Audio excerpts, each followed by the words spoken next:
Welcome everybody to this episode of Nerd Caliber. I'm here with Dovah Design. We're going to talk about shoulder pieces in cosplay, but not just these are armor-looking pieces. Am I correct? Yes, yeah. So they would be called a pauldron if it was like a knight armor. That's the piece of armor that we'll be looking at today. A bunch of them.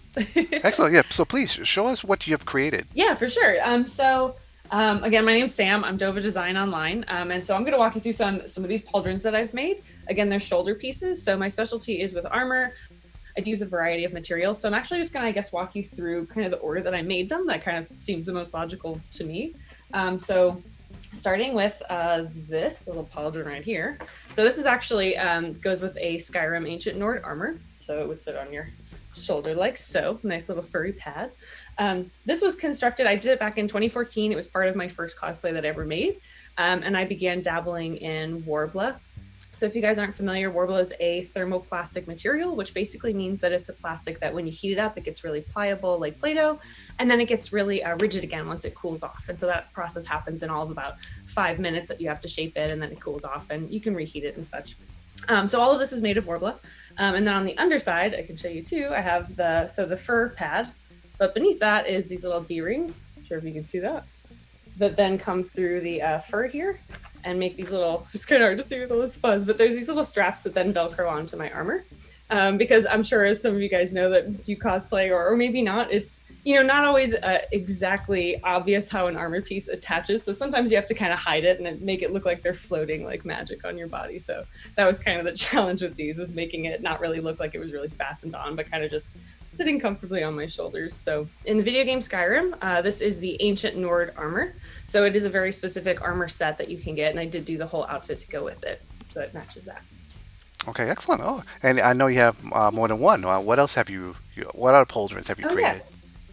Cool. Yeah. So actually, my most difficult pauldrons were, of course, I jumped from starting out cosplaying in 2014 to taking this huge leap of like, okay, I did this Skyrim armor that just had a couple pieces of like Worbla armor to I'm going to make a Crusader from Diablo, which, as you may or may not know, is a lot of armor. It looks like a lot of heavy plate.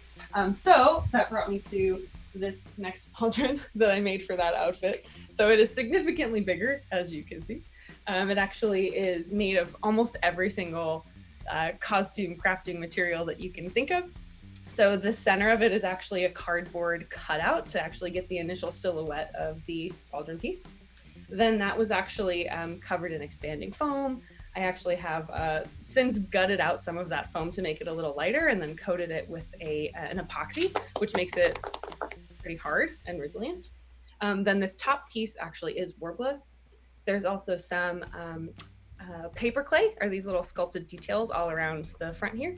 And then this inside is actually a resin cast. So I use literally, like I said, almost every material. There's actually even some EVA foam kind of supporting the base inside of here as well.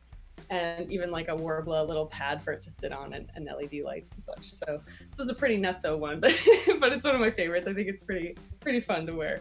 So. I'm so amazed by this. You might have answered this already. I'm trying to contain I'm trying to contain my mind from being blown. How long did it take you to make this?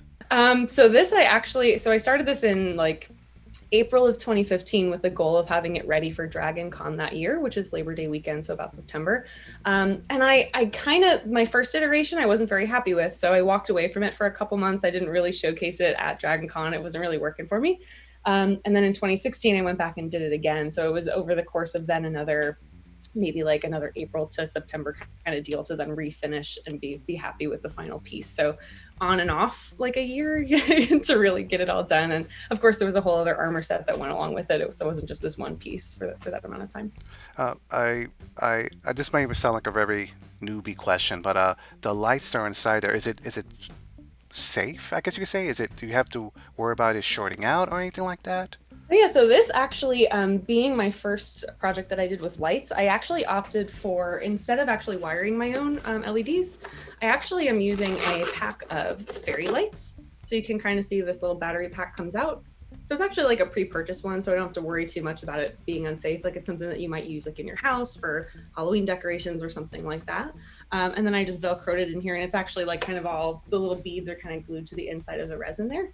So that's actually what's causing the light. So it's not really like just one wired LED that I have to worry about, oh, did I do a good enough job soldering it or whatever. So yeah, for this one it's very safe. It doesn't get hot. They are LEDs, so they're cool. They don't put off any heat or anything.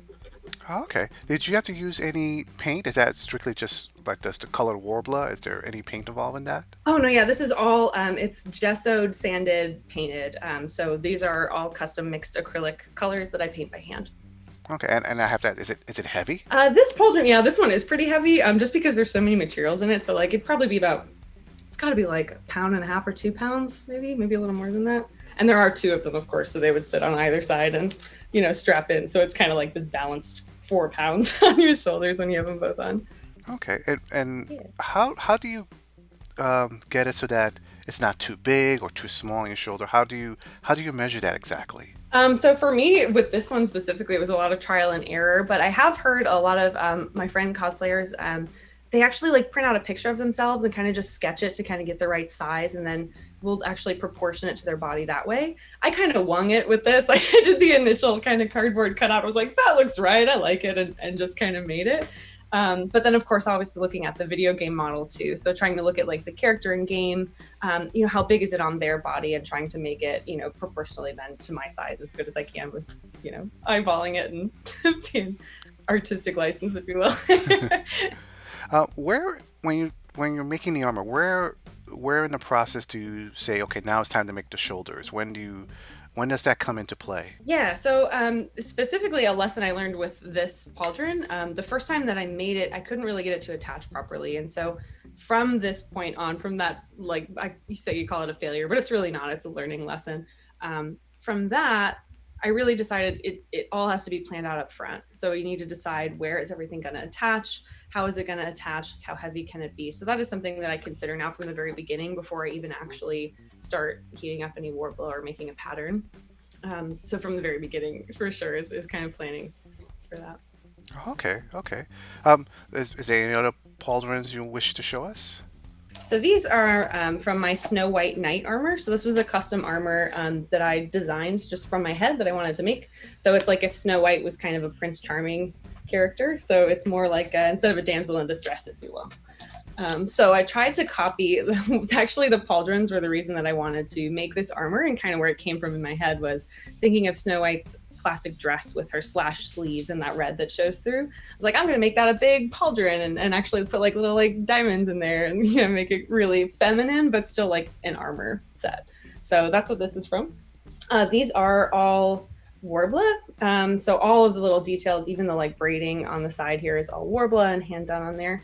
Then underneath for these little gemstones, there's also another piece of Warbler that I cut out the Warbler from here. So I sectioned it first and made a dome, and then actually cut away some of that Warbler and reused it by forming it again and gluing it back up underneath after I'd attached all the rhinestones. So it's a little bit more complicated, but still all Warbler for this one. And then leather straps and D-rings and lacing that attaches to the breastplate, which I planned from the beginning. So I was like, okay, how is this going to attach? Got my D-rings, got my leather lace, and that actually ties onto the cuirass when you wear it. Okay. Is it very secure once everything is put together? Can you jump around Yeah, in it and yeah. everything? Yeah. The most delicate piece of this costume is I have a big collar that goes with it, because her dress has like that kind of big collar. So that magnet's on and it's fairly secure, and it's kind of held in between. But the pauldrons, yeah, I don't need to worry about those. They're nice, and I learned my lesson from the Crusader. So it actually straps around my arm at the bottom, and then also to the actual armor. So it's really nice and snug. Okay. Sometimes when I talk to cosplayers about their costumes, usually they say that their costumes usually have like maybe a few months, maybe a year of a lifespan before it just starts deteriorating. How long does that last normally for you? Yeah, so for me, I think the issue that I run into, Warbler has been really sturdy. Like, I haven't had a problem with the actual costume piece really deteriorating, except for like if I bump something or it gets a little chipped, and that's usually like just a little bit of paint to kind of fix it up. What I tend to run into actually is my leather straps will kind of start to come off of the Warbler. I use barge cement to glue them onto the Warbler. And I live in Florida, and it's very humid down here in the South. So actually the barge cement, like when it gets wet in the humid hot air and like sweating and like wearing it all day, that tends to kind of start to come off. But as far as the actual armor pieces themselves, I mean, they're really sturdy. This was made in 2018. My pauldrons were finished in 2016, and then I'm sorry, the Crusader pauldrons. We're talking about all pauldrons. The Crusader pauldrons were finished in 2016, and the Skyrim ones in 2014, and they're all still held up pretty nice. So Oh wow. What are you, if I may ask, what are you working on now?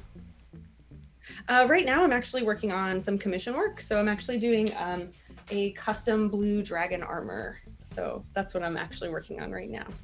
Oh, And I do have so as part of that commission, I actually already sent off that pauldron, but I could send you some pictures to kind of show you what that looks like if you were interested oh yeah, of in course, of posting them up course. for. Where can you, if someone wants to learn, where can you send them to learn more about uh, making this stuff? Yeah, I mean, really, social media, including specifically YouTube, there's a lot of great makers who are dedicated to their craft that actually put together how-to tutorials, and that's how I learned to do all of this.